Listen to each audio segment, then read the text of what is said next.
Durante toda a minha vida, confiei nas pessoas erradas. Fui traído, perdi tudo e precisei recomeçar do nada. Mas o destino, com a sua calma cruel, trouxe-me uma última lição, de que o perdão, quando chega, não faz barulho.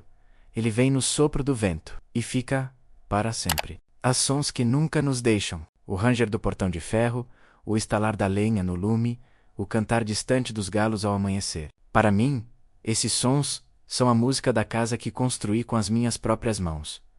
Pedra por pedra, tábua por tábua, no alto de uma colina onde o vento sempre chegava, primeiro que as nuvens. Chamei-a de Casa de Maria. Não porque fosse apenas dela, mas porque foi por ela que tudo começou.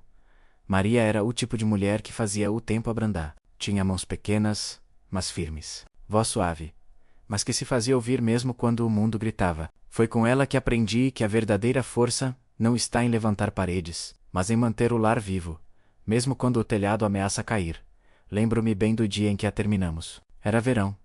O sol caía sobre o campo, e ela trazia um jarro de água fresca, sorrindo como se aquele fosse o maior palácio do mundo. Agora sim, Antônio, disse ela, temos um lugar onde o vento vai aprender o nosso nome. E? Aprendeu? Durante 40 anos, o vento soprou entre aquelas paredes como um velho amigo. Assistiu aos nossos jantares, às risadas, aos silêncios. Ouviu as conversas com o nosso filho, o João, primeiro menino travesso, depois homem apressado demais para ouvir o som do campo.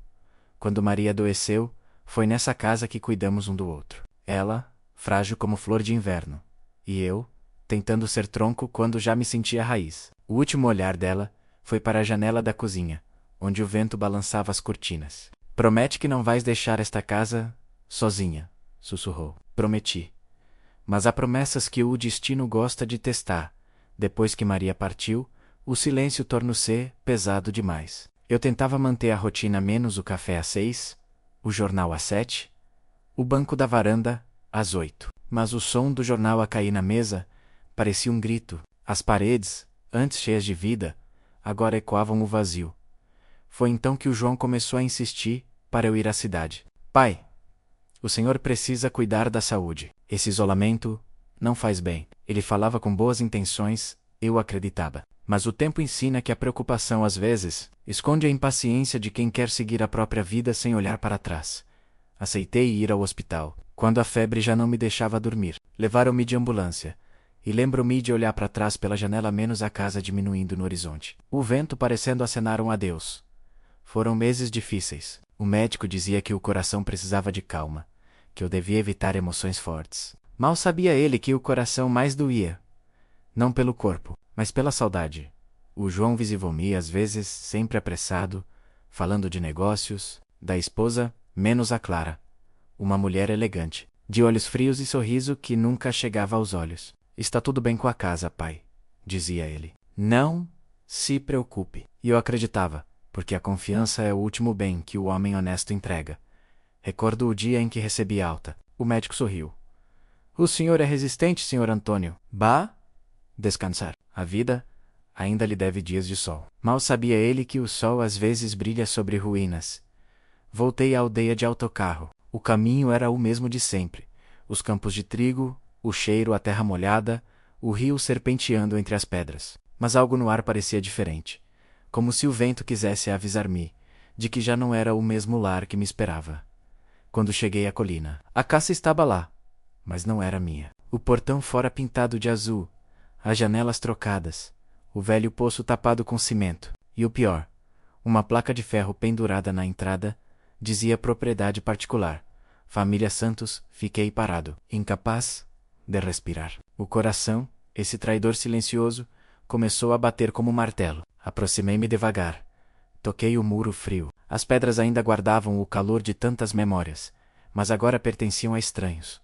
Uma mulher saiu do interior da casa. Não a conhecia. Trazia um avental limpo e uma expressão educada. O senhor procura alguém? Demorei a responder. Procuro a minha casa.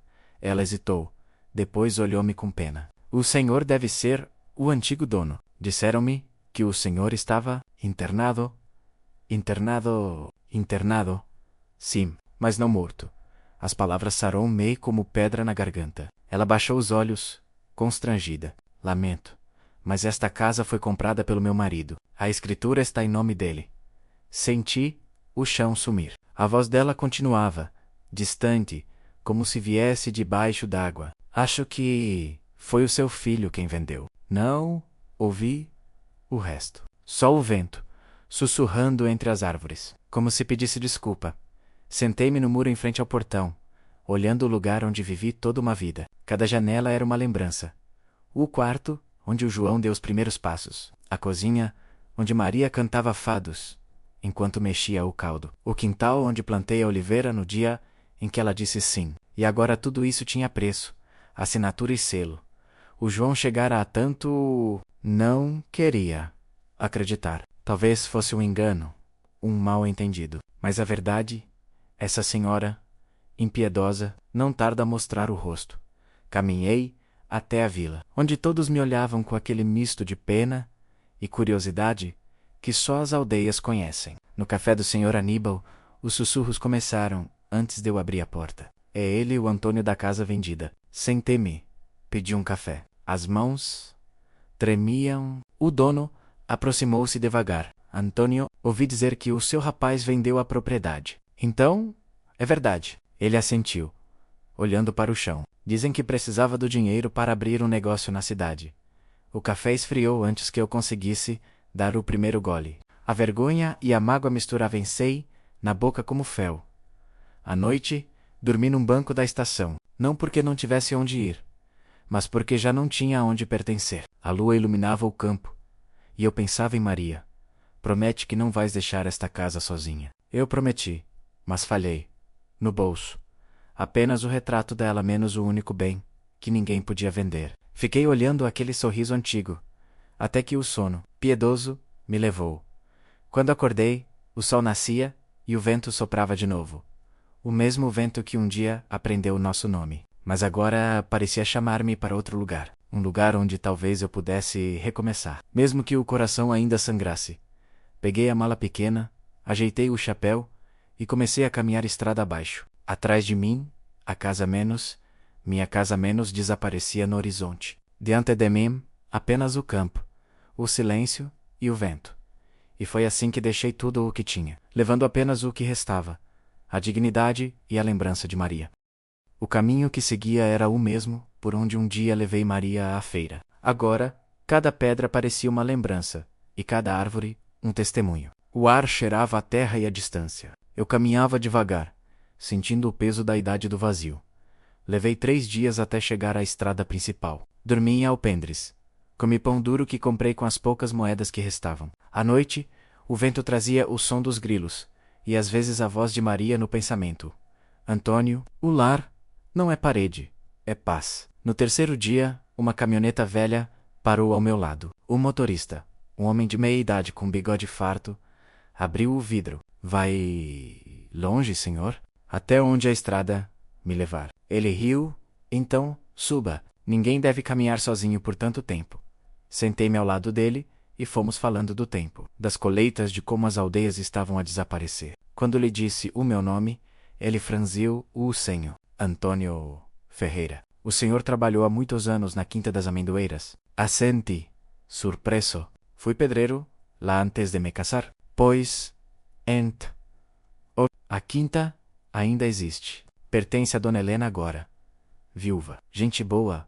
As palavras acenderam algo em mim. Quinta das Amendoeiras. Aquele lugar tinha sido parte da minha juventude. Talvez ali houvesse um canto de sombra onde eu pudesse descansar o corpo cansado e a alma desabitada. Chegamos ao fim da tarde. A quinta permanecia quase igual. O portão de ferro, as amendoeiras floridas, o caminho de terra batida. Só a casa grande parecia menor, talvez porque eu já não fosse o mesmo. Toquei a campainha e esperei. Uma mulher apareceu na varanda. Tinha os cabelos brancos presos num coque e os olhos de quem já viu muito e aprendeu a não temer. Boa tarde, minha senhora. O meu nome é Antônio. Trabalhei aqui há muitos anos. Procuro trabalho, qualquer coisa que possa fazer. Ela estudou-me em silêncio, como se as rugas do meu rosto lhe contassem uma história esquecida. Antônio Ferreira. Sim, lembro-me. Foi o homem que consertou o poço depois da tempestade, de 72. Não foi? Sorri. Surpreso. Fui sim. Ela sorriu de volta. Entre, aqui, o vento, ainda reconhece velhos amigos. Dona Helena vivia sozinha, com a companhia ocasional do neto, Miguel, um rapaz de 12 anos, surdo de nascimento. Logo percebi que a casa carecia de mãos. O jardim estava abandonado, o pomar esquecido. Preciso de alguém que trate das flores, disse ela. Não suporto ver a natureza triste. Aceitei. Passei a viver num pequeno quarto, ao fundo do corredor. As manhãs cheiravam a alecrim e café, e o som da enxada voltava a dar sentido aos dias. Aos poucos, a terra começou a responder. Brotos novos, flores tímidas, o rumor da água correndo de novo nos canteiros. Miguel aproximou-se de mim com curiosidade. No início, comunicava munos com gestos desajeitados. Depois descobri que bastava olhar nos olhos para entender. Ele ria quando eu fingia não perceber e me ensinava, com paciência, o alfabeto das mãos. Às vezes, à sombra das amendoeiras, ele traçava palavras invisíveis no ar. Eu lia amigo e respondia: filho. Os meses passaram. Dona Helena observava tudo do alpendre, tricô no colo e olhar de quem enxerga além das palavras. Sabe, Antônio, disse-me um dia, há homens que chegam e o vento muda de direção. Sorri, sem saber o que responder. À noite, no quarto simples, eu tirava o retrato de Maria da mala e colocava-o sobre a mesa. Falava com ela em voz baixa, contando o que fazia, as flores que tinham voltado a nascer, o menino que ria mesmo sem som. Era como se ela estivesse ali, escutando-me através do tempo. Certo domingo, Miguel levou-me ao pomar para mostrar algo. Havia construído com as próprias mãos uma pequena casa de passarinhos. No telhado, escreveu o meu nome em letras tortas. Senti um nó na garganta, aproximei-me, passei a mão sobre a madeira e murmurei: obrigado. Rapaz, quando me voltei, vi Dona Helena observando de longe, lágrimas discretas nos olhos. Naquela tarde, ela convidou-me para jantar na sala principal. A mesa era grande demais para dois, mas havia calor no ambiente. Falamos de tudo, da juventude, das perdas, do tempo que nos escapa. Antes de se recolher, ela disse: Antônio, às vezes Deus demora, mas não esquece. Não entendi de imediato o que queria dizer. Só mais tarde percebi que aquela frase era uma semente lançada no vento. Os dias seguintes correram mansos. O jardim floresceu, Miguel crescia, e o silêncio da casa tornou-se mais leve. Por vezes, o menino sentava-se ao meu lado e escrevia num caderno: Vô Antônio, o que é saudade? Eu pensava muito antes de responder, e então escrevia: é o amor que fica quando alguém parte. Ele lia, sorria, e voltava a desenhar passarinhos. À noite, o vento soprava entre as amendoeiras, e eu sentia pela primeira vez em muito tempo que o mundo ainda tinha lugar para mim. Mas o destino, que adormece em silêncio, sempre acorda com ruído. Numa manhã de fevereiro, o carteiro trouxe uma carta. Reconheci a caligrafia do João antes mesmo de abrir. As mãos tremiam. Sentei-me no banco do jardim e respirei fundo. Pai, espero que esteja bem. Ouvi dizer que está a viver na aldeia vizinha. Preciso falar consigo. As coisas não correram como esperava. Clara e eu estamos a passar por dificuldades. Escrevo porque preciso da sua ajuda. Não sei a quem mais recorrer. Fiquei muito tempo a olhar para aquelas linhas. Não havia pedido de perdão, nem menção à casa menos. Só desespero disfarçado de urgência. Dona Helena apareceu com a chaleira nas mãos. Mas notícias? Notícias antigas, disfarçadas de novas. Ela sentou-se ao meu lado. O sangue puxa, Antônio, mesmo o que fere. O sangue também seca, se o coração não o rega. Ela pousou a mão sobre a minha. Às vezes, é preciso deixar o rio correr sozinho, para ele voltar a ser água limpa. As palavras dela ficaram ecoando. Eu sabia que o encontro com o passado era inevitável. Nessa noite, Miguel veio ao meu quarto com um caderno. Escreveu: Está triste? Respondi. Um pouco, ele pensou. Depois desenhou 2 pássaros, um grande e um pequeno, separados por uma linha. Em seguida, apagou a linha. Sorri. Sim, Miguel, talvez um dia essa linha desapareça. Quando ele se foi, abri novamente a carta do João e pela primeira vez, não senti raiva, senti pena. O vento soprou lá fora, e percebi que a vida, como as estações, sempre encontra modo de recomeçar. No dia seguinte, o céu amanheceu cinzento. O vento frio cortava como lembrança. Eu sabia que aquela carta não era o fim. Menos era o chamado para um encontro inevitável. Passei a manhã a podar as roseiras, tentando distrair o pensamento, mas a tesoura tremia nas mãos. Cada galho cortado parecia um pedaço do passado a cair no chão. Dona Helena notou a minha inquietação. Vai vê-lo, não é? Perguntou. Assenti, sem coragem de mentir. Preciso encarar o que ficou por dizer. Ela sorriu, triste. Vá, mas vá com o coração limpo. A mágoa pesa mais do que a mala que leva. Caminhei até a aldeia vizinha, onde o João vivia. Fazia anos que não passava por ali, e tudo parecia menor, mais estreito. As casas novas, pintadas demais, pareciam esconder o cheiro da terra antiga. Quando bati à porta, quem abriu foi a Clara. Os olhos dela, outrora cheios de brilho, estavam fundos, cansados. Senhor Antônio. Senhor Antônio, disse, sem saber se devia sorrir ou fechar a porta. Posso entrar? Ela hesitou, depois abriu caminho. A casa estava desarrumada, papéis espalhados, caixas abertas. No canto, o João, sentado, olhava para o chão como quem perdeu o mapa do próprio caminho. Pai, murmurou João. O silêncio que se seguiu foi longo demais. O som do vento lá fora enchia o vazio, que nenhuma palavra conseguia preencher. Ele levantou-se devagar, tentando parecer firme. Pai, eu errei. Não respondi. Ele continuou, aquele negócio que eu mencionei, a Clara e eu investimos tudo. Achamos que íamos mudar de vida. Olhei em volta, e mudaram, pelo visto. Clara baixou a cabeça. Perdemos tudo, menos a consciência. Menos respondi. Ainda há tempo para reencontrá-la? O João aproximou-se. Pai, sei que não tenho direito de pedir nada, mas estamos sem casa. O senhor podia. As palavras morreram antes de chegarem ao fim. Eu via no rosto dele o mesmo menino que corria pelo quintal, mas agora coberto pela sombra da ganância. Quando vendeste a casa, João, o que pensaste? Perguntei. Pensei que o senhor não ia voltar. E se eu tivesse morrido? Talvez fosse mais fácil, respondeu, num fio de voz. Aquilo cortou-me, não pela dureza, mas pela honestidade desesperada. Pai, eu era cego. Só agora percebo o que fiz. Fechei os olhos. Respirei fundo. O cego que se recusa a ver é pior que o que nasceu sem olhos.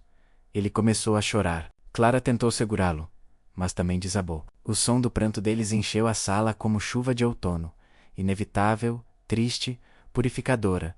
O Senhor pode nos perdoar? Perguntou ela. O perdão é coisa séria, minha filha. Não é palavra, é caminho. Abracei o filho, não com alegria, mas com compaixão. Levanta-te, João. Ainda és meu filho, e isso, por mais que o tempo tente, não se vende. Voltei à quinta com o corpo cansado e o coração em paz. Miguel veio ao meu encontro, curioso. Escreveu no caderno. Falou com o filho. Choramos. Ele sorriu. Desenhou um sol. Dona Helena esperou-me no alpendre. Então, fiz o que devia e o coração ainda dói, mas o vento hoje soa mais leve. Ela riu, um riso fraco, mas sincero. Quando o vento muda de tom, é sinal de que Deus passou por perto. Os dias seguintes foram de silêncio. O trabalho no jardim voltou a ocupar-me, e a terra, paciente, parecia entender o que eu não dizia. As flores brotavam. O pomar se enchia de vida. Miguel corria entre as árvores e observava, sentindo que a vida, aos poucos, voltava a ter sentido. Uma tarde, ao regar as rosas, ouvi o som de passos no portão. Quando olhei, era o João. Trazia a Clara ao lado e uma mala pequena nas mãos. Pai, não temos para onde ir. As palavras dele ficaram suspensas no ar. Olhei para a Dona Helena, que assistia de longe. Ela apenas assentiu como quem dás, é a tua escolha. Entrei menos, respondi. A casa é grande, e o vento não fecha portas. Nessa noite, jantamos juntos. Miguel ria, Clara ajudava na cozinha, e o João, calado, observava tudo com um misto de vergonha e gratidão. Dona Helena serviu o vinho e levantou o copo. Bebida, que mesmo torta ainda floresce. Foi o primeiro brinde que soou verdadeiro em muito tempo, quando todos se recolheram. Fiquei sozinho na varanda. O vento soprava manso, e a lua iluminava o jardim. Pensei em Maria. Vês, meu amor, ainda há lugar para o perdão. Meses depois, Dona Helena adoeceu. O corpo fraco, mas o espírito intacto. Passei a cuidar dela, como cuidei de Maria. Antônio, dizia ela, quando eu me for, este lugar precisa de alguém que o ame, não que o possua. Eu não compreendia o sentido completo daquelas palavras, mas sentia o peso delas. Numa manhã fria de março, ela partiu. O silêncio que ficou era o mesmo que conheci quando perdi Maria menos. Só que, desta vez, havia gratidão junto com a dor. Dias depois, o advogado da família chamou-me ao escritório. O senhor é Antônio Ferreira, não é? Assenti. Dona Helena deixou um testamento. Entregou-me um envelope. As mãos tremiam quando o abri. Dentro, uma carta simples, escrita de próprio punho. Antônio, este lugar é seu. Não por herança, mas por merecimento. O vento reconhece os homens bons, e eu reconheci um deles, quando o vi cuidar da terra como quem reza. Cuide da quinta das amendoeiras. Cuide de si. Cuide do que o vento lhe confiou. Fiquei em silêncio. Lá fora, o vento soprava entre as árvores, como se confirmasse cada palavra. No final da tarde, reuni todos no jardim. O João, a Clara, o Miguel. Contei-lhes sobre o testamento. Esta quinta agora é minha. Mas não será nunca um castigo para ninguém. Será um abrigo enquanto o coração quiser ficar. O João chorou de novo. Pai, não mereço tanto. Filho, ninguém merece o perdão. Ele é dado, não ganho. Miguel correu e abraçou-me pela cintura. No céu, o sol descia atrás das amendoeiras, tingindo tudo de dourado. O vento passou por nós, leve, quase humano. E eu, pela primeira vez em muitos anos, senti que o lar voltara. Não a casa de pedra e madeira, mas a casa que mora dentro da gente menos aqui o tempo. A dor e a perda não conseguem vender. Há uma solidão que não dói menos, apenas pesa. É o tipo de silêncio que não pede respostas, apenas companhia. Foi essa solidão que me acompanhou nos primeiros meses depois da morte de Dona Helena. A casa grande parecia diferente, sem o som das suas passadas lentas pelo corredor. A cadeira onde ela costumava tricotar ficou encostada à parede, coberta por um chale que o vento teimava em mover, como se a procurasse. Miguel, o pequeno, andava mais quieto. Às vezes sentava-se no jardim e olhava o horizonte, desenhando no ar as letras do nome dela. Eu, por minha vez, refugiava-me no trabalho. Passava horas na horta, plantando, regando, limpando as ervas daninhas. Era o meu jeito de rezar. O ferro da enxada cortava a terra com o mesmo ritmo do coração menos compassado, cansado, insistente. Durante muito tempo vivi assim, o corpo ocupado e o pensamento livre, voando entre lembranças. E pouco a pouco percebi que o exílio não era apenas distância, menos era também escolha. Escolher estar em paz, mesmo quando o mundo nos devia ruído. Os dias na quinta seguiam um ciclo simples. Manhã de trabalho, almoço silencioso, tardes de bento. Clara ajudava na cozinha, e o João, transformado pela vergonha e pela necessidade, menos cuidava dos animais. Nunca lhe pedi nada. Ele fazia por conta própria, talvez tentando reconstruir com gestos o que perdeu com palavras. Às vezes, ao fim da tarde, encontrava-o no pomar, parado diante das laranjeiras. Lembras-te de quando eras pequeno e roubavas as laranjas verdes? Perguntei um dia, tentando quebrar o gelo. Ele riu, envergonhado. Lembro? A mãe ralhava, mas depois trazia açúcar para eu não fazer careta.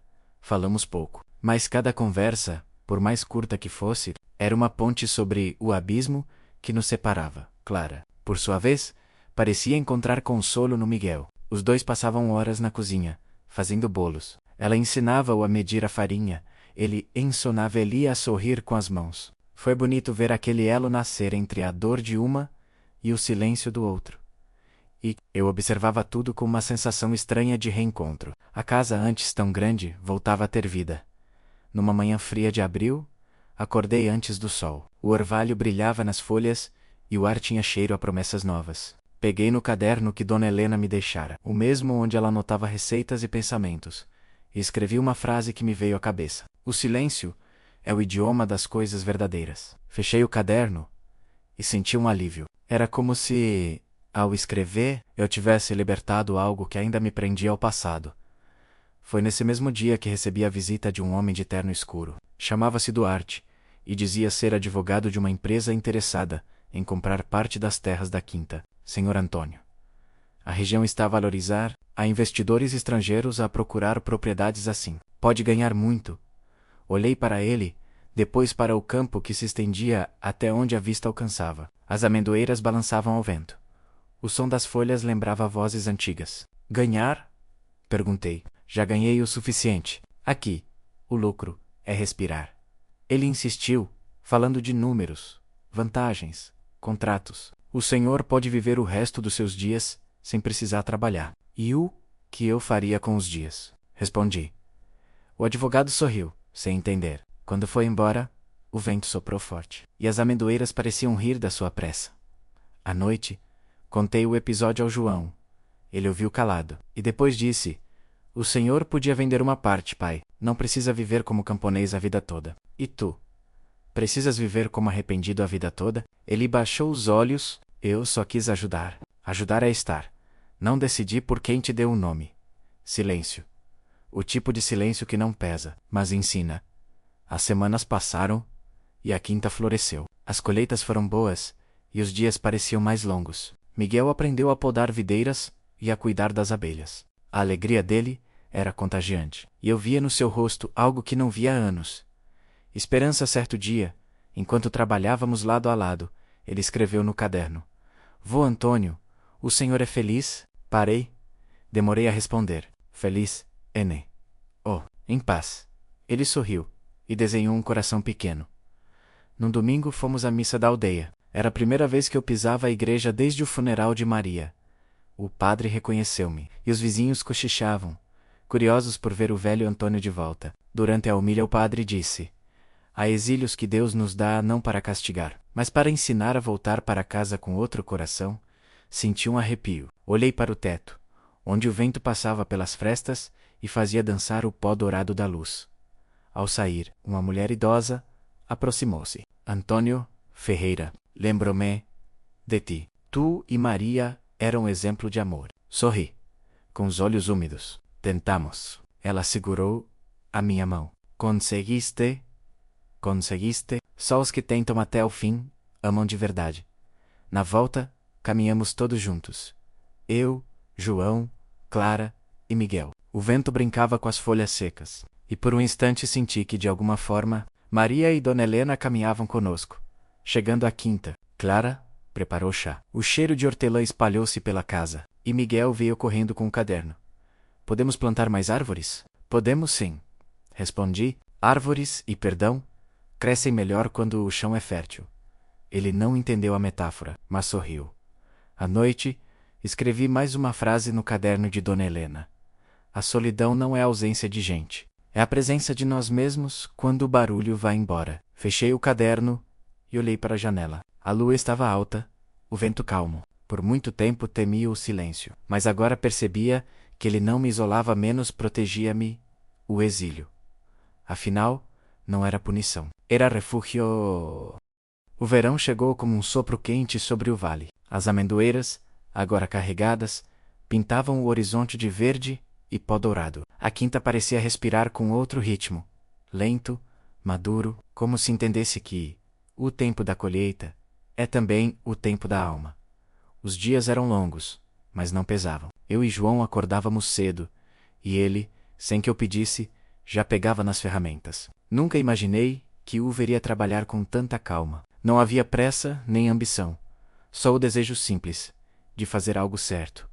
Certa manhã, enquanto limpávamos o pomar, ele disse: Pai, às vezes penso que o senhor devia voltar para a vila. Para Cu? Para mostrar que venceu.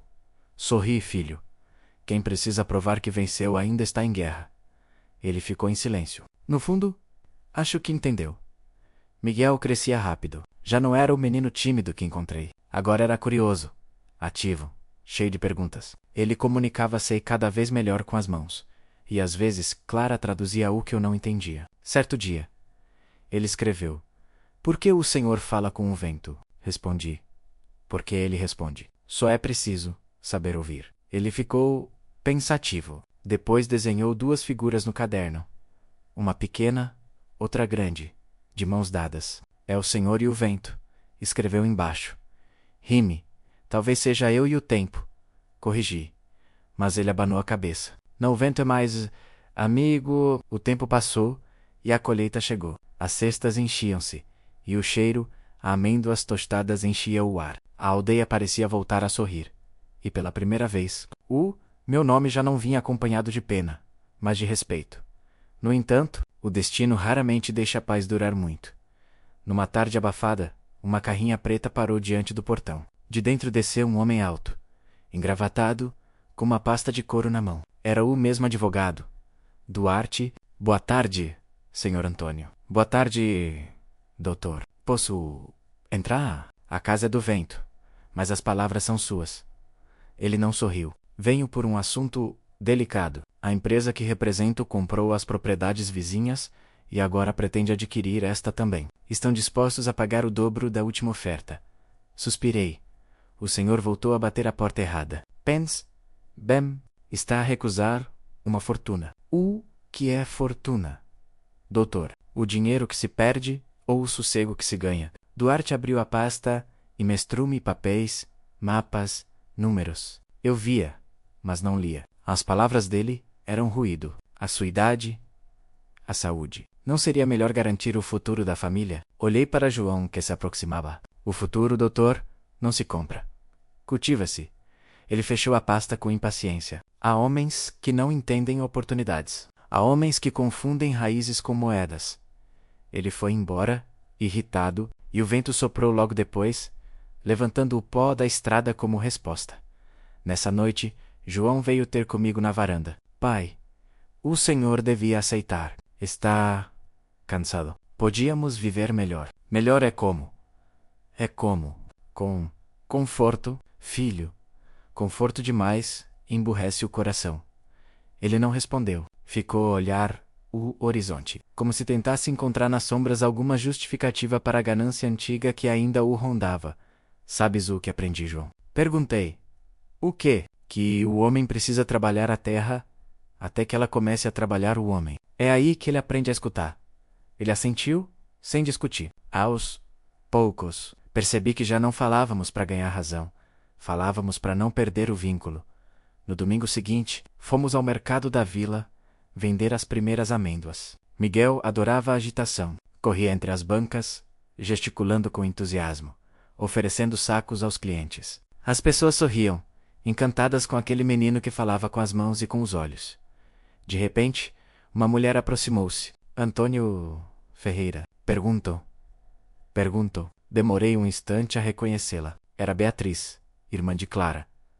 Há quanto tempo? Disse ela. Tempo suficiente para o vento mudar de direção. Ela riu, mas o riso tinha nervo. Vim ver como estão. Soube que o João perdeu tudo e que o senhor agora é dono da quinta. A vida tem voltas curiosas e vingativas às vezes. Olhei firme. O vento não se vinga, Beatriz. Só leva o que não presta. Ela mordeu os lábios, desconfortável. Clara sente falta da cidade. A cidade não sente falta de ninguém. Beatriz foi embora. João ficou calado o resto do dia.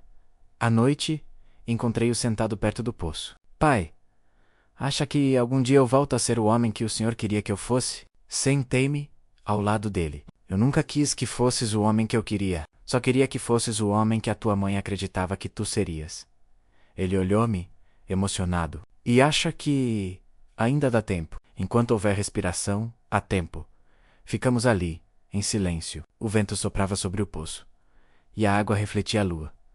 No dia seguinte, Clara apareceu com um envelope. O advogado deixou isto na vila. Abri. Era outra proposta, ainda maior. Desta vez, com o nome do João como beneficiário, não o meu.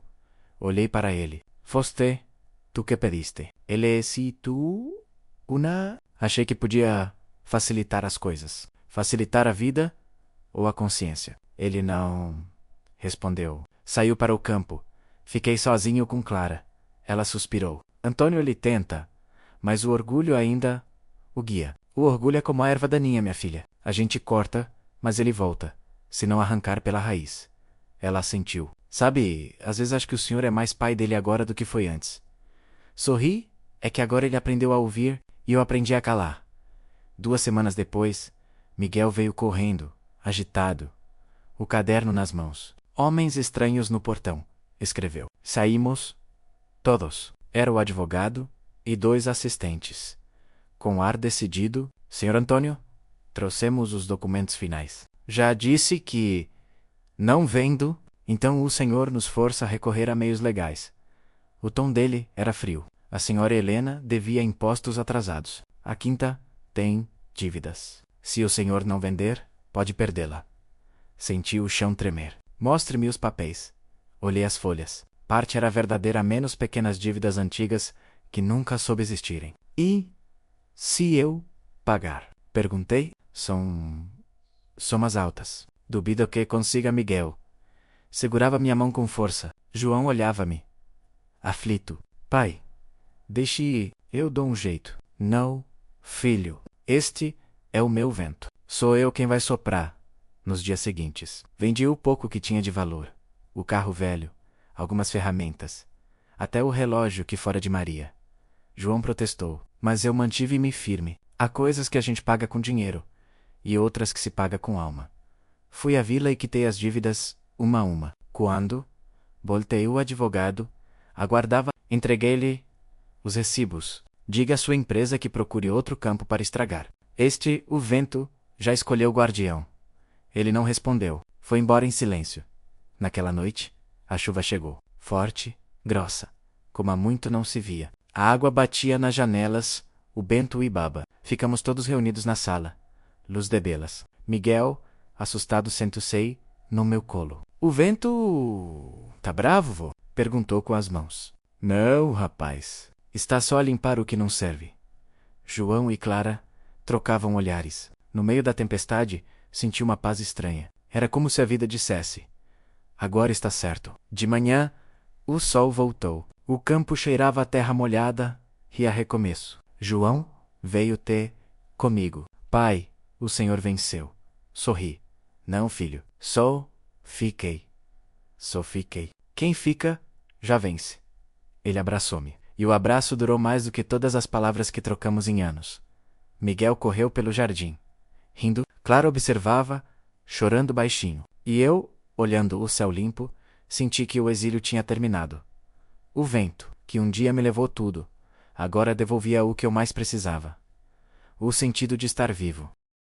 Depois da tempestade, o ar da quinta parecia outro. O chão ainda guardava o cheiro úmido da chuva, e as amendoeiras brilhavam sob o sol da manhã. Miguel corria descalço entre as poças d'água, e cada riso dele soava como um milagre pequeno, desses que a gente não pede, mas agradece.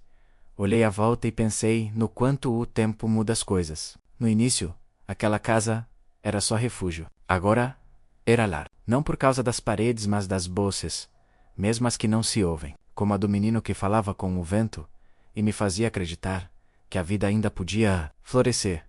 Peguei na enxada e comecei a trabalhar o terreno junto ao muro antigo. Ali, Dona Helena plantara roseiras há muitos anos. As raízes ainda estavam lá, mas as flores tinham desaparecido. Miguel aproximou-se e escreveu no seu caderno: podemos plantar novas? Podemos, respondi, mas não serão apenas flores, serão lembranças. Ele sorriu, e juntos começamos a cavar. A terra estava macia, viva, enquanto um menino espalhava sementes. Falei-lhe de Maria, da sua paciência e das rosas brancas que ela amava. Eram as preferidas dela. Menos expliquei. Dizia que o branco guardava todos os outros tons. Miguel desenhou uma rosa no caderno e apontou para o céu. Se M menos M, murmurei. Talvez ela veja. Os dias seguintes foram tranquilos. João e Clara pareciam mais serenos. O trabalho na quinta corria bem, e o dinheiro das vendas do mercado dava para viver sem pressas. Pela primeira vez em muito tempo, senti equilíbrio. Às vezes à noite, escrevia no caderno de Dona Helena, não por necessidade, mas por hábito. Era como conversar com os ausentes. Escrevia coisas simples. O jardim cresce. Miguel aprende depressa. João começa a rir, sem vergonha. Hoje vi a primeira rosa abrir. É branca, mas parece dourada sob o sol. Sinto falta da voz dela, mas já não dói. É saudade mansa. A escrita tornou-se a minha oração. E o jardim? O meu altar. Um dia, ao final da tarde, ouvi Clara e João a conversar no alpendre. As vozes eram baixas, mas o vento trazia pedaços até mim. Ele nunca reclama, nunca pede nada menos, dizia ela. É o jeito dele, respondeu João. Acho que o pai aprendeu a viver com o silêncio. Mas o silêncio também cansa. O dele. O dele ensina. Sorri, sem ser visto. Era estranho ouvir o próprio nome nas palavras de quem antes só trazia dor, mas também era bonito. No domingo resolvemos ir, todos até ao rio. Fazia calor, e Miguel nunca tinha visto o Douro de perto. Levamos pão, queijo e vinho. E passamos o dia na margem. O menino corria, apanhando pedras lisas, e eu ensinava-o a lançá-las sobre a água. Ele ria sempre que a pedra saltava mais de 2 vezes, viu? Dizia com as mãos. 3. João olhava para ele com um carinho que eu desconhecia. Ele tem jeito menos, comentou. Tem coração leve, respondi. E o coração leve aprende tudo depressa. Clara, sentada sob uma árvore, observava-nas em silêncio. Pela primeira vez, vi paz no rosto dela. Voltamos para casa ao pôr do sol. O céu estava cor de laranja, e o vento trazia cheiro de feno cortado. No caminho, Miguel escreveu. Foi o melhor dia. E eu, sem pensar, respondi. Foi o mais simples. E os simples é que duram. À noite, sentei-me no jardim. As rosas novas começavam a despontar. Cada pétala parecia contar um pedaço da vida que voltava. Fechei os olhos e deixei o vento falar. Ouvi nele vozes antigas, menos a de Maria, a de Dona Helena, até a do menino que fui. Todas misturadas, suaves.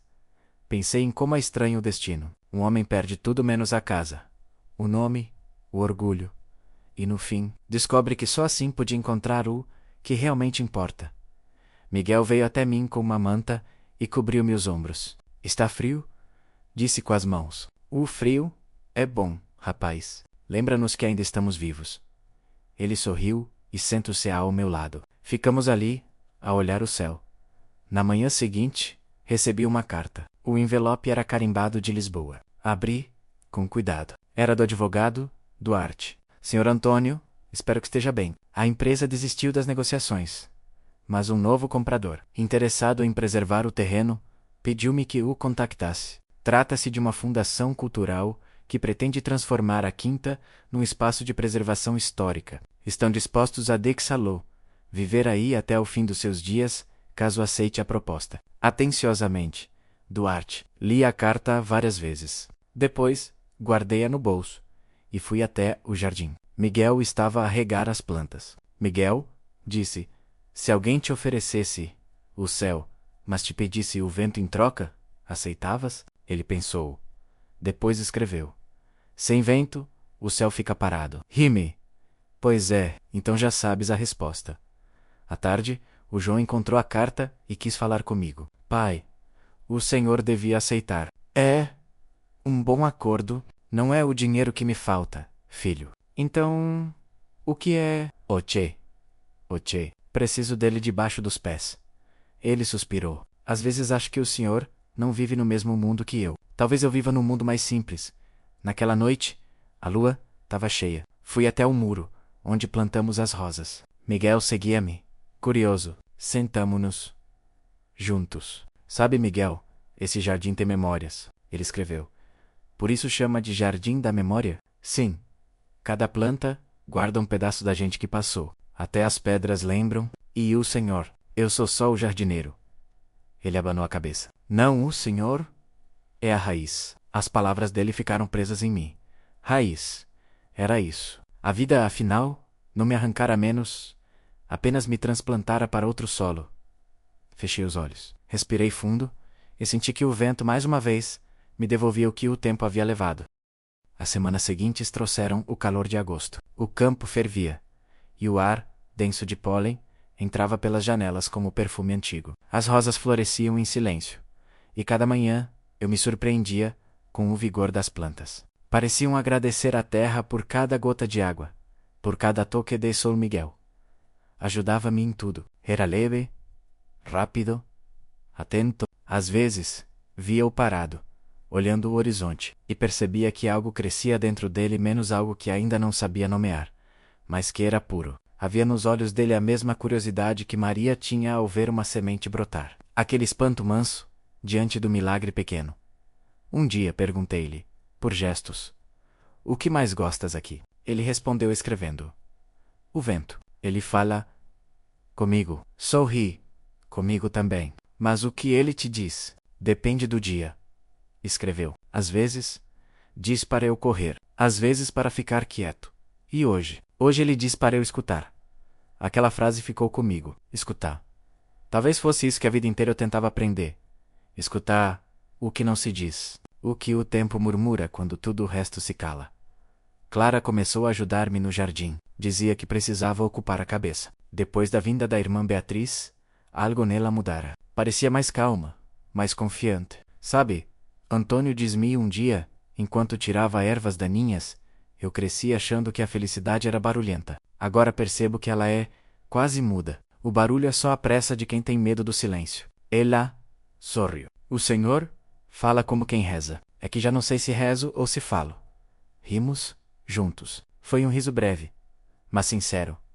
Numa tarde, João chegou da vila com um olhar sombrio. Pai, precisamos conversar.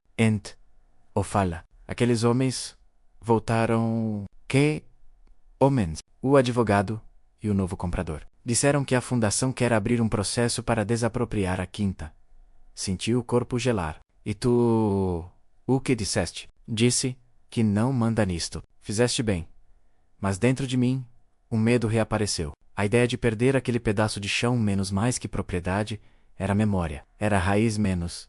Apertava o peito como o frio do inverno. Fui até o jardim. As rosas balançavam sob o vento leve da tarde. Ajoelhei-me diante delas. Toquei a terra e falei baixinho. Se quiserem levar tudo, levem. Mas deixe-me o cheiro, que esse nem o tempo rouba. Miguel apareceu com o caderno. O senhor está triste? Pouco. Por causa da casa. Por causa do mundo. Às vezes ele esquece que o que vale não tem preço. Ele desenhou uma casa pequena, com árvores à volta, e escreveu: O vento vai proteger. Na manhã seguinte, o advogado Duarte apareceu outra vez. Senhor Antônio, lamento vir assim, mas a fundação não desistirá. Então que venham com os papéis. O senhor pode contestar, claro, mas não é garantido que ganhe. Ganhar e perder é coisa de mercado, doutor. Isto aqui é chão de memória. Ele suspirou, irritado. O senhor tem um modo bonito de falar da terra, mas o mundo não funciona à base de poesia. Poesia talvez fosse menos cruel. Duarte olhou-me, com uma mistura de respeito e exasperação. O senhor é um teimoso admirável. Não é teimosia, é amor. Ele foi embora sem dizer mais nada. Nas semanas que se seguiram, o processo começou. Vieram papéis, cartas oficiais, notificações. João tentava esconder, mas eu sabia que a preocupação lhe pesava. Clara tentava acalmá-lo, e Miguel fazia desenhos para me distrair. Num deles, havia uma grande árvore com raízes longas. E debaixo escreveu: Ninguém pode arrancar o que cresce por dentro. Guardei o desenho dentro do caderno de Dona Helena. No dia da audiência, fui até a vila. O juiz era um homem jovem, de rosto frio. Duarte estava lá, com representantes da fundação. O advogado que me acompanhava menos, um rapaz simples, filho de um velho amigo, fez o possível. Quando o juiz perguntou se eu queria dizer algo, levantei-me devagar. Meritíssimo, não sou homem de leis. Só sei de terra e de vento. Mas aprendi que há coisas que não se compram nem se vendem. Esta quinta é uma delas. Aqui estão as cinzas da mulher que amei, as lembranças de quem me deu abrigo, e os risos de um menino que não fala, mas me ensina a ouvir. Se acharem que isso vale um preço, então já perdemos todos. Silêncio. Duarte abaixou os olhos. O juiz pigadeou desconcertado. Está dito. Uma semana depois, chegou a resposta. O processo foi arquivado. A fundação desistira. Naquela tarde, sentei-me sob a amendoeira maior. Miguel veio correndo, com um caderno aberto. Cano? Cano. Não ganhei, rapaz. Fiquei. E quem fica, já vence. Ele abraçou-me, e eu senti o cheiro da terra nas suas mãos. João aproximou-se, com os olhos marejados. Pai, eu não mereço o Senhor. Mereces o que aprendes? E estás a aprender? Clara chorava baixinho, olhando o jardim. O tempo passou. As rosas cresceram, as colheitas foram boas. O vento trouxe paz. Certa noite, Miguel veio sentar-se ao meu lado com um caderno. Vô Antônio, o senhor tem medo de morrer? Demorei a responder. Tenho medo de esquecer. De esquecer? O quê? O som do vento nas amendoeiras. Ele escreveu. Então, nunca vai morrer, porque o vento não acaba. Sorri. A inocência dele tinha uma sabedoria antiga. No final do verão, o jardim estava em plena flor. As rosas vermelhas e brancas misturavam-se num mosaico de luz e perfume. Olhei em volta e senti uma gratidão que doía. Tudo o que perdi estava ali, transformado, renascido, mais leve. Peguei no caderno e escrevi a última frase daquela estação. A memória é um jardim. As flores morrem, mas o cheiro fica. Fechei o caderno e deixei o vento levelou um pouco, só para ver se ele o levava até Maria, até Dona Helena, até o menino que fui. O vento soprou forte, depois manso, e eu entendi. O que o tempo leva, o coração devolve em silêncio.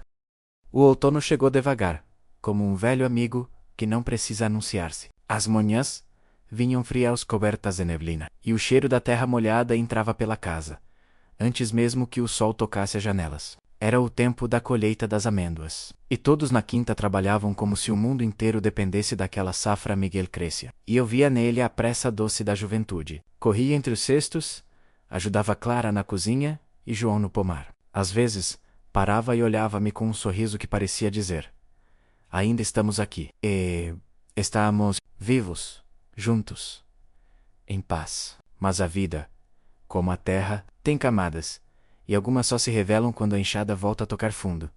Certa manhã, recebi uma carta do cartório da vila. O envelope trazia o selo do notário que cuidara do testamento de Dona Helena. Assunto pendente relativo à sucessão, dizia. Dobrei o papel e guardei no bolso, sem pressa de abrir. Aprendi que certas verdades chegam antes da hora, e eu já não tinha sede de surpresas. Mesmo assim, a curiosidade corroía-me por dentro. Depois do almoço, sentei-me sob a amendoeira e abri o envelope. Lá dentro, uma carta curta. Senhor Antônio Ferreira, foi encontrada entre os documentos da falecida Dona Helena uma escritura adicional. Pedimos a sua presença para a regularização do registro da propriedade e execução da doação anexa. Atenciosamente, Escritório de Registros e Notas. Uma doação anexa. As palavras soavam estranhas, distantes. Fui à vila no dia seguinte. O notário, um homem magro de barba grisalha, ressobu-me com gentileza. O senhor deve lembrar-se de Dona Helena, menos começou. Parece que ela deixou um segundo documento, selado. Era para ser aberto apenas um ano após o seu falecimento. Assenti, sentindo o peso do tempo. Ele abriu a gaveta, retirou um envelope grosso e entregou-me. Dentro havia uma carta manuscrita. Antônio, se esta carta chegou às tuas mãos, é sinal de que cumpriste o teu dever com a terra e com as pessoas que nela habitam. Sei que não és homem de riquezas, e que talvez nunca tenhas desejado outra coisa além de sossego. Mas o sossego também precisa de raízes. Por isso, deixo-te não apenas a quinta, mas as 2 parcelas vizinhas que um dia foram minhas, e vendi por necessidade. Foram readquiridas em teu nome, sem que soubesses, para que o vento que protege esta casa tenha espaço para correr livre. Cuida delas, como cuidaste de mim. Com gratidão eterna, Helena Amaral. Fiquei em silêncio. O notário esperava uma reação, mas eu apenas respirei fundo. 3 propriedades. Terra demais, para um só homem menos, mas talvez o destino soubesse que eu nunca cuidaria apenas de mim. Assinei os papéis, agradeci e voltei para casa. No caminho, o vento soprava forte. Senti que Dona Helena de algum modo caminhava comigo. Quando contei à família, o espanto foi geral. João ficou boquiaberto. Pai, o senhor agora é dono de metade do vale. Não sou dono, sou guardião. Clara aproximou-se, emocionada. A Dona Helena sabia o que fazia. Sábia? Respondi. Ela sempre soube mais do que dizia. Miguel escreveu no caderno. Agora o vento tem mais espaço. Rime. E mais trabalho também. Os dias que se seguiram foram de movimento. Vieram técnicos da cooperativa, vizinhos curiosos, gente oferecendo ajuda. Eu, que sempre vivi cercado pelo silêncio, via-me, agora no centro de atenções que não pedi. Um deles, um agricultor da aldeia, disse-me: o senhor devia arrendar parte da terra. Sozinho, não dá conta. Pensei um pouco, talvez, mas primeiro quero andar por ela, sentir-se me quer. Ele riu, achando graça a minha mania de tratar o campo como pessoa. Mas para mim, a terra era isso mesmo. Viva, temperamental, com memórias próprias. Naquele mesmo mês, comecei a caminhar pelas novas parcelas. Eram campos largos, abandonados, cheios de ervas e pedras. Miguel foi comigo, de mochila às costas, e o inseparável caderno. Aqui era vinhedo, expliquei. E ali, olival. Ele olhava tudo com os olhos brilhando. Podemos plantar outra vez? Podemos, mas primeiro temos que limpar. Tudo na vida começa por tirar o que já não serve. Passamos dias e dias a trabalhar. João trouxe ferramentas. Clara cuidava da comida. E o campo voltava a respirar. À medida que o mato desaparecia, surgiam velhos muros, restos de sulcos antigos. Como cicatrizes de pedra, esta terra tem história. Menos murmurei. Miguel escreveu: como o senhor, à noite, sentava à minha varanda com João.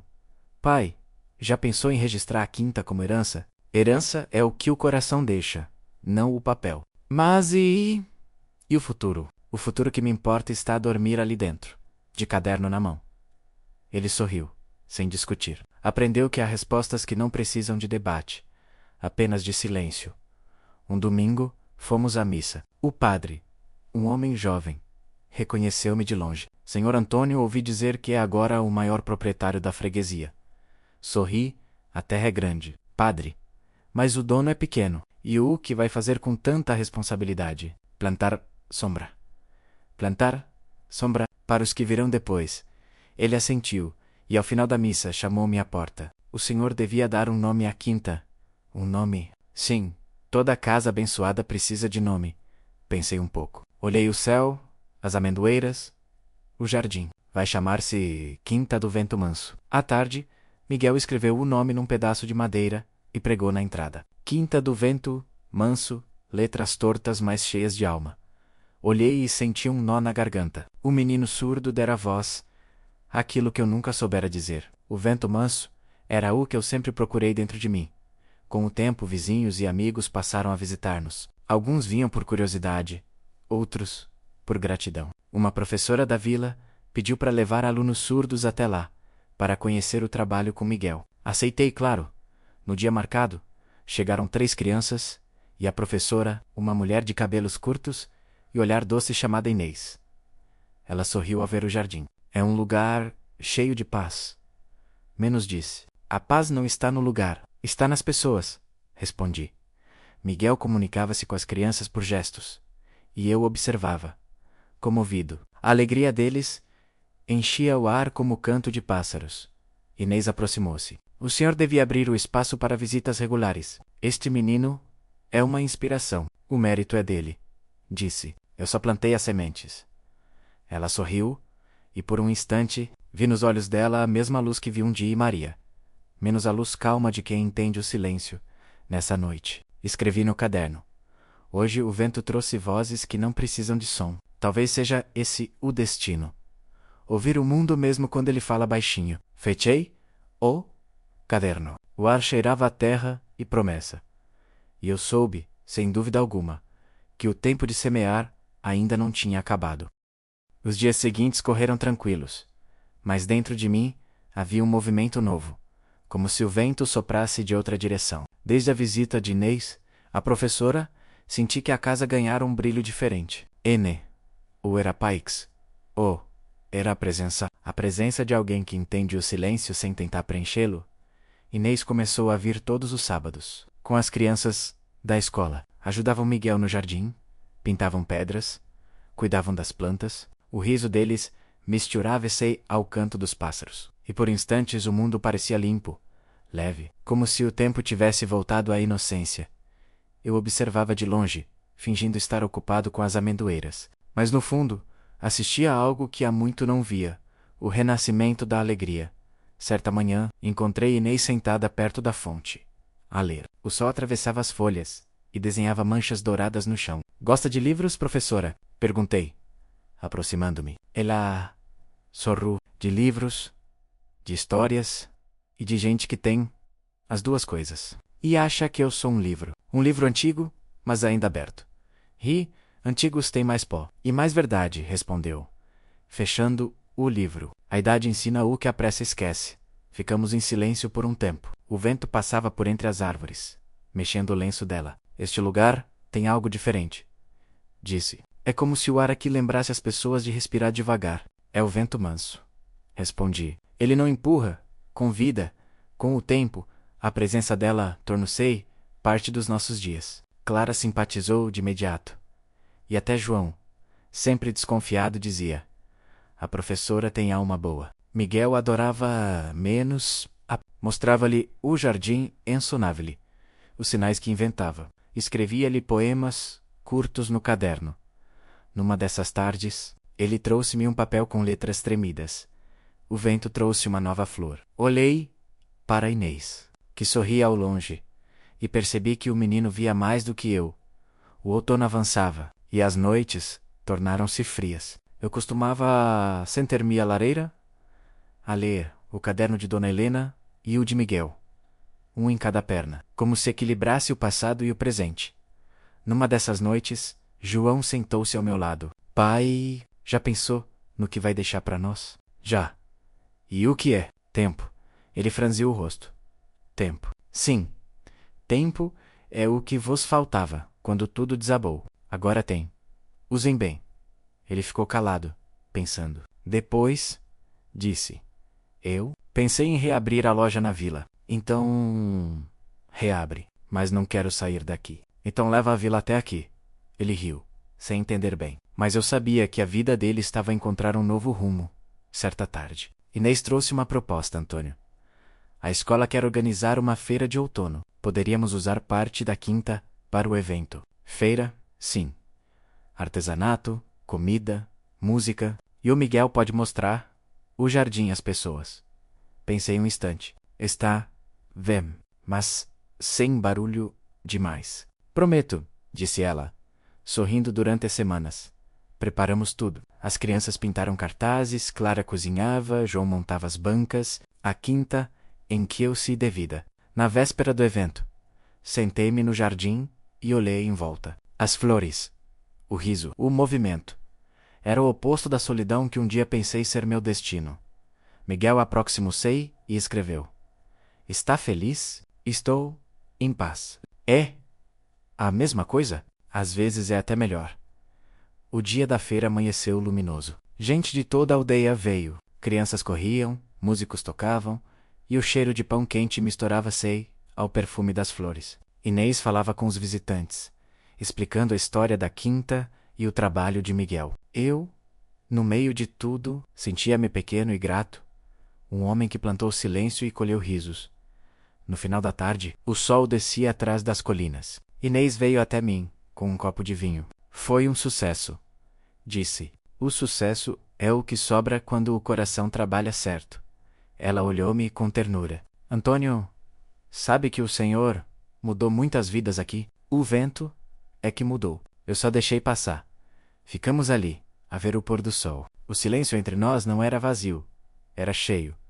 Nas semanas seguintes, a quinta tornou-se ponto de encontro. Jovens vinham aprender sobre cultivo, idosos passavam para conversar, e o nome Quinta do Vento Manso corria pela região. Eu sentia que a vida me devolvia tudo, o que um dia me tirou menos, mas de forma mais suave, como chuva depois da seca.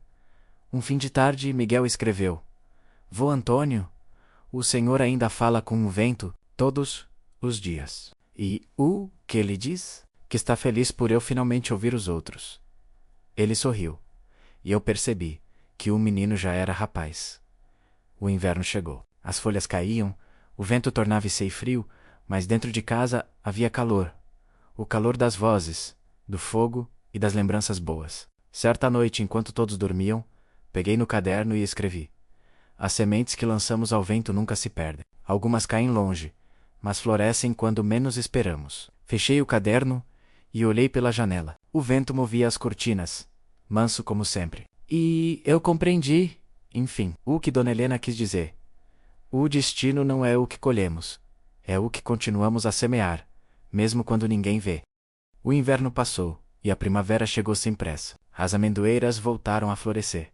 E o vento manso, fiel companheiro, voltou a soprar entre as folhas, como se quisesse dizer: ainda estou aqui. A quinta do vento manso estava viva. Miguel já era um rapaz alto, com os olhos cheios de luz e o coração limpo. João e Clara, serenos, cuidavam do trabalho com dedicação. E eu, mais velho, mais lento, sentia que o tempo já não era inimigo, era testemunha. Mas o destino, como o vento, muda quando menos se espera. Foi numa manhã de domingo. Eu estava a podar as roseiras quando ouvi o som de um carro na estrada. Não era comum recebermos visitas sem aviso. O carro parou diante do portão, e dele desceu um casal bem vestido, com semblante arrogante. O homem era autodeterminado, a mulher de cabelos loiros e olhar frio. João veio ao meu lado. Game is? Oh, perguntou. Vamos descobrir. O homem aproximou-se e falou com voz segura demais para quem devia pedir licença. O senhor é Antônio Ferreira? Sou. Represento um grupo imobiliário. Soube que esta quinta tem potencial turístico. Gostaríamos de negociar. Sorri. Agradeço o interesse, mas não está à venda. A mulher, impaciente, interferiu. Tudo tem um preço, senhor Antônio. A dignidade não. Ela riu, irônica. O senhor devia pensar no futuro da família. João, que até então estava calado, deu um passo à frente. O futuro desta terra já tem dono e não são vocês. O homem estreitou os olhos. Está a recusar uma fortuna? Estou a recusar perder a alma menos. Respondi. Eles foram embora sem dizer adeus. A poeira levantada pelo carro ficou a dançar no ar como lembrança amarga.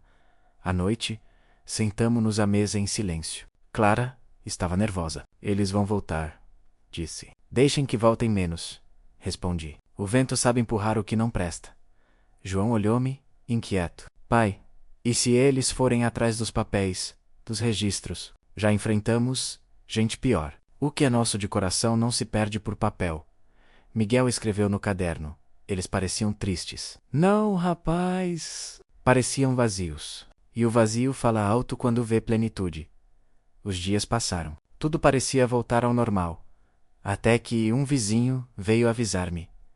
Antônio, os tais do grupo andam a rondar os terrenos da encosta. Estão a fazer medições. Fui até lá. De longe, vi homens com coletes refletivos e um carro com logotipo de empresa. Posso ajudar? Perguntei. Um deles respondeu. Ordem da Câmara. Avaliação diária para projeto turístico. Senti o sangue ferver. Avalia? Oh? Sem autorização? Estamos apenas a recolher dados. Dei um passo à frente. Diga ao seu patrão que esta terra tem dono e que o vento não perdoa quem pisa onde não foi convidado. Eles riram, mas foram embora. À noite, João veio até mim, aflito. Pai, descobri uma coisa, diz. A empresa é de propriedade de Beatriz, a irmã da Clara. O silêncio caiu pesado. Clara, ao ouvir, empalideceu. Não pode ser. É menos, confirmou João. Ela casou com um investidor de Lisboa. Quer transformar a quinta num resort rural. Clara começou a chorar. Eu juro que não sabia. Aproximei-me dela. Eu acredito. Mas o sangue chama o sangue. E há quem confunda herança com direito. Miguel olhava-nos confuso. Escreveu. O vento está zangado? Não, rapaz. Só está a lembrar aos homens que a ganância não tem estação. 2 dias depois, Beatriz chegou. Entrou sem pedir licença, com aquele mesmo ar superior de sempre. Antônio, disse ela, viemos conversar como gente civilizada. Gente civilizada não invade propriedade alheia. Esta propriedade já foi da minha família, e agora é da minha. Ela cruzou os braços. O senhor não entende. Poderíamos fazer daqui algo grandioso. Hotéis, turismo, lucro. A grandeza não se mede em lucros. Mede-se em paz. Beatriz sorriu com desdém. O senhor é um velho teimoso. Sou. E agradeço a Deus por ainda poder eslo. Ela virou-se para João. E tu, vais deixar que este homem arruine o teu futuro? João levantou-se devagar, com uma calma que aprendeu à força. O meu futuro começou quando aprendi a ouvir o silêncio dele. Beatriz ficou sem resposta. Então, é guerra menos, disse. Veremos quem cede primeiro. Naquela noite, a casa estava tensa. Clara tentava conter o choro. Ela é minha irmã, mas já não a reconheço. O sangue nem sempre é laço. Minha filha menos, respondi. Às vezes é nó. Miguel, como sempre, foi o primeiro a devolver a calma. Escreveu no caderno. O vento vai cuidar. Sorri, acariciando-lhe o cabelo. Sim, rapaz, o vento sempre cuida. Durante as semanas seguintes, chegaram cartas, ameaças veladas, propostas absurdas. Mas nada disso abalou o que tínhamos construído. Pelo contrário, uniu-nos. João tornava-se cada vez mais o homem que eu sonhara que fosse, não por riqueza, mas por serenidade. Certa noite, sentou-se ao meu lado, à beira do fogo. Pai, eu tinha raiva da vida, da culpa, de mim mesmo. Mas agora percebo que o Senhor não me salvou, só me esperou. Olhei-o com carinho. Às vezes esperar é a forma mais profunda de amar. O fogo estalou, e o vento soprou pela chaminé, como quem aprova. Dias depois, recebi uma última carta de Beatriz. Curta, seca, o vento muda, Antônio. E quando mudar, levarei o que é meu. Guardei a carta na gaveta, sem raiva. Fui até o jardim, toquei as rosas e murmurei. Que o vento a leve também, se for preciso, e ele soprou, leve, como promessa. O tempo passou sem pressa, como deve passar quando já não há nada a provar. O vento manso continuava a soprar pela quinta, trazendo o cheiro das amendoeiras e a lembrança de quem um dia me ensinou que a vida se vive devagar. Miguel Crescia. E eu via nele a calma que sempre procurei em mim. João reconstruir a loja. E Clara, finalmente, parecia ter encontrado paz. Tudo estava certo. Tudo estava no seu lugar menos. Mas dentro de mim, um eco antigo ainda murmurava. Era a culpa. Não a culpa de ter errado, mas a de ter sobrevivido a todos que amei, numa tarde de abril. Miguel veio até mim, com um caderno novo. Fiz um presente, escreveu. Abri e vi desenhos da quinta, das árvores, de nós. No final, uma frase simples. O vento não fala mais comigo. Agora sou eu que falo com ele. Sorri. Então cresceste. Ele olhou-me, sério. Mas o senhor às vezes ainda fala com o passado. Falo, sim. Porque o passado tem voz de gente. E ele responde, vezes, outras. Só fica a olhar. Na semana seguinte, João veio até mim com um ar preocupado. Pai, tenho pensado em vender a loja e abrir um negócio maior, na cidade. Negócio maior? É. Tenho contatos, investidores. Quero garantir o futuro do Miguel. Fiquei em silêncio. E o teu próprio futuro? O meu já passou, pai. Quero cuidar do dele. Aquelas palavras ficaram presas em mim. Vi no rosto do meu filho o mesmo brilho que um dia o levou a perder tudo. Mas também vi algo novo, menos a vontade sincera de acertar. Filho, a culpa é um espelho traiçoeiro. Mostra-nos o que fomos, mas nunca o que ainda podemos ser. Então, o que faço? Aprendi a olhar sem te odiares. Ele baixou a cabeça. Senhor. Conseguiu? Respirei. Fundo. Ainda estou a aprender. Certa noite, sonhei com Maria. Estava no jardim, colhendo flores brancas. Chamou-me com o olhar, mas não disse nada. O vento soprava ao redor, leve, sereno. Quando acordei, o ar da manhã trazia o mesmo perfume das flores do sonho. Levantei-me e fui até o jardim. O sol nascia por trás das colinas, e o orvalho brilhava como pequenos espelhos. Ajoelhei-me e murmurei. Já é tempo de perdoar o velho que fui. Miguel apareceu atrás de mim, curioso. Está a rezar? Escreveu. Talvez, ou só escutar. Nos dias seguintes comecei a escrever, outra vez, no caderno de Dona Helena. As palavras vinham lentas, como se a mão precisasse pensar antes do coração. Hoje percebi que a culpa é como a sombra. Só existe porque há luz. O tempo não apaga. Ensina a olhar diferente. À medida que escrevia, senti o peso a diminuir. Era como se, enfim, o vento me devolvesse o direito de respirar sem lembranças afiadas. Um dia, João chegou com uma notícia. Pai, vou aceitar o investimento. Tens a certeza? Tenho, Mas desta vez, quero fazer tudo certo. E, se der errado, então, volto. A quinta é casa, não prisão. Olhei-o nos olhos. Pela primeira vez, não vi ambição, mas coragem. Então, vai, filho, e leva contigo o vento manso. Abraçamo-nos. Não disse adeus, apenas vai. Quem aprendeu a perder sem raiva, também aprendeu a deixar ir sem medo. As semanas seguintes foram de silêncio. Miguel sentia falta do pai, mas ocupava-se no jardim. Agora mais florido do que nunca. Clara ajudava nas colheitas e às vezes cantava menos um som raro, bonito. Numa tarde, recebi uma carta. Era do João, da cidade. Pai, o negócio começou bem, mas percebo que o senhor tinha razão. O barulho aqui é ensurdecedor, mesmo quando estamos sozinhos. Sinto falta do vento. Dei um abraço no Miguel, por mim. Sorri.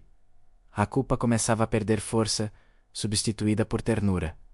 Uma noite, o vento soprou diferente. Trazia cheiro de chuva e o rumor distante de trovoada. Sentei-me à porta, como fazia nos dias de espera. Lá dentro, Miguel dormia. Clara acendia uma vela, o rosto iluminado pela chama trêmula. Olhei o céu e pensei: tudo o que resiste ao vento. O vento respeita, e percebi que era exatamente isso que eu tinha feito a vida inteira.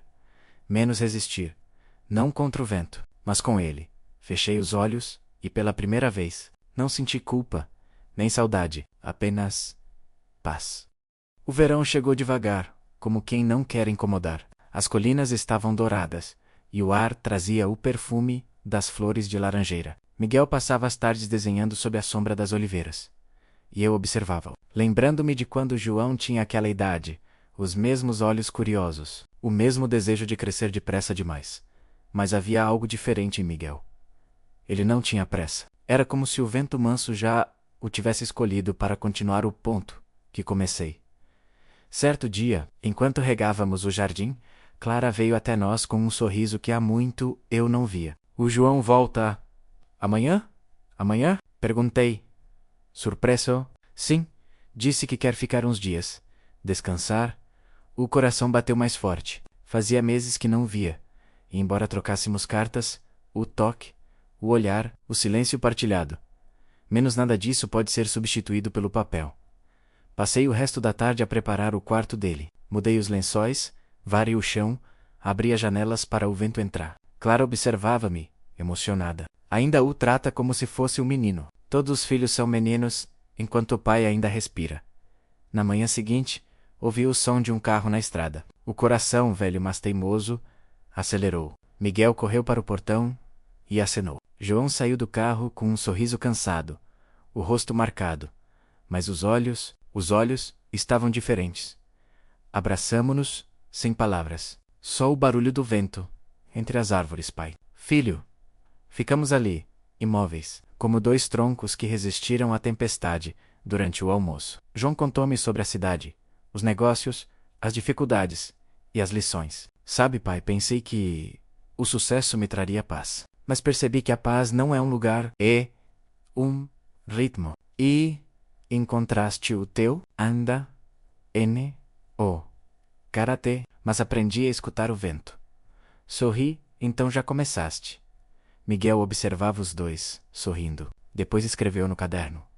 Agora somos 3 ventos. À noite, depois do jantar, saímos os 3 para o alpendre. O céu estava limpo, cheio de estrelas. João acendeu o cachimbo que eu lhe dera há muitos anos, e o cheiro do fumo misturou-se ao perfume da terra molhada, pai. Quero pedir desculpa menos, disse ele de repente. Pelo por ter ido embora com raiva, por ter julgado sem entender, por não ter sido o filho que merecia. Fiquei em silêncio. As palavras têm peso quando vêm de dentro. Não há o que desculpar. Todos fazemos o que sabemos no momento. Mas eu podia ter voltado antes, e talvez não estivesses pronto. Ele olhou-me, os olhos marejados. O Senhor nunca desistiu de mim.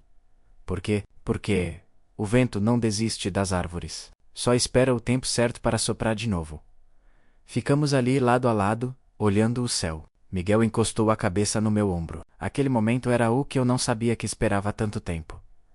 Nos dias que se seguiram, João ajudou-nos na quinta. Trabalhava em silêncio, mas com uma serenidade nova. Às vezes, eu via-o parar, respirar fundo e sorrir menos como se dissesse ao vento: estou aqui. Certa tarde, fomos até a encosta, onde o rio corria preguiçoso. Pai, lembra-se quando me ensinou a plantar? Perguntou ele.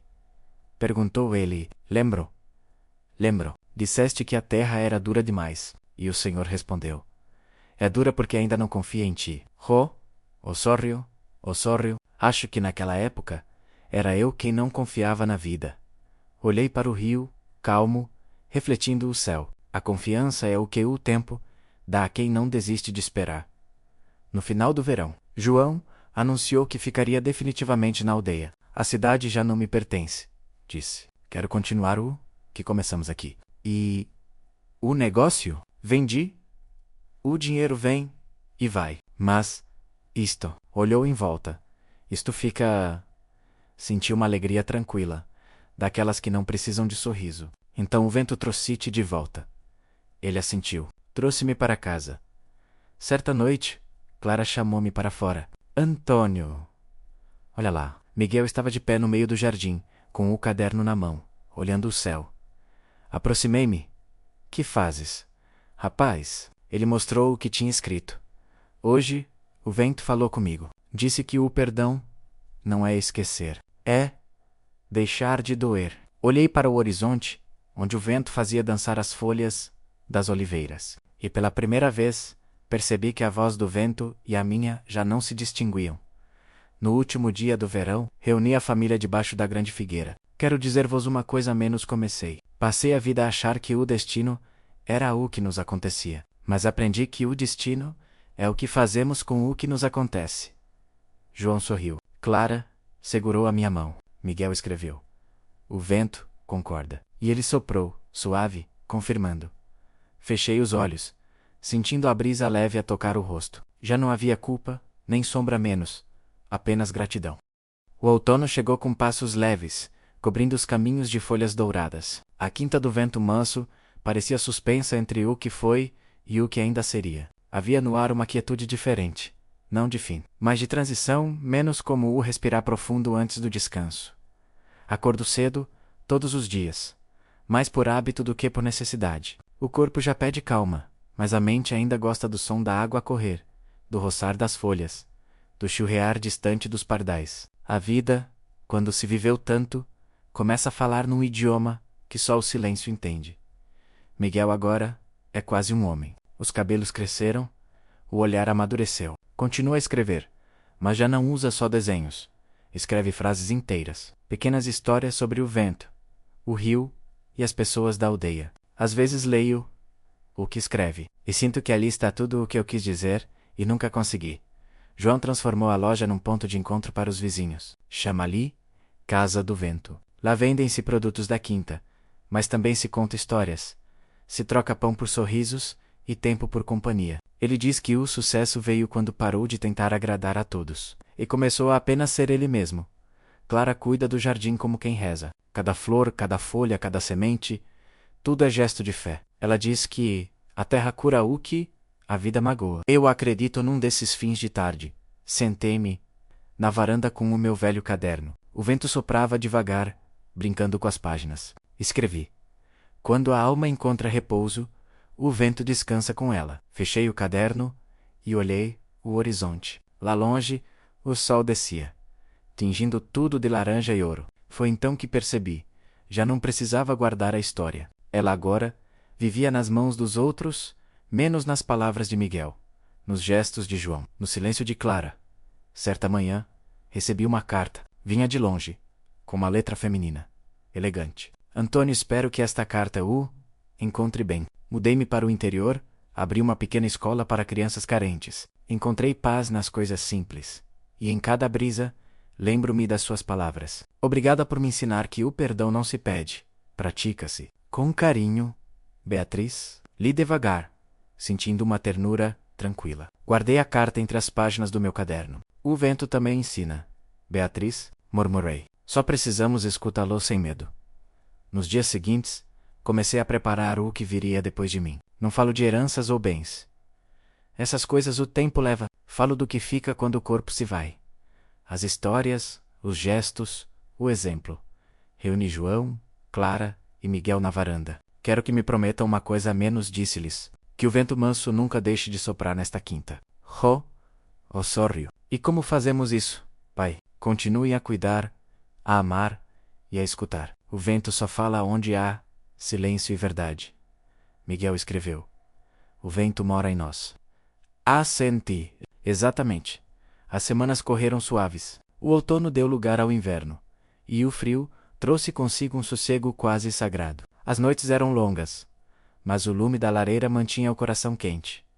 Uma dessas noites, sentei-me junto ao fogo com Miguel. Ele estava a escrever, no seu caderno, concentrado. O que escreves, rapaz? Perguntei. Ele mostrou-me uma frase.